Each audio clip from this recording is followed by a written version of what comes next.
Awit Kapitulo 34 versikulo 4-5 at 8. Aking hinanap ang Panginoon, at sinagot niya ako, at iniligtas niya ako sa lahat ng aking mga katakutan. Versikulo 5 Sila'y nagsitingin sa kanya, at nangaliwanagan, at ang kanilang mukha ay hindi malilito kailanman. Versikulo 8 O inyong tikman at tingnan ninyo, na ang Panginoon ay mabuti, mapalad ang tao na nanganganlong sa kanya.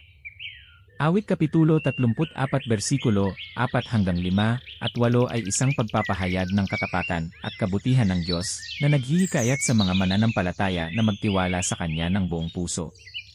Binibigyang diin ng talatang ito ang nakapagpabagong kapangyarihan ng paghahanap sa Diyos, pagtitiwala sa Kanyang pagliligtas, at pagdanas ng Kanyang kabutihan. Tinitiyak nito sa atin na ang pananampalataya sa Panginoon ay nagdudulot ng kagalakan, pagtitiwala, at proteksyon.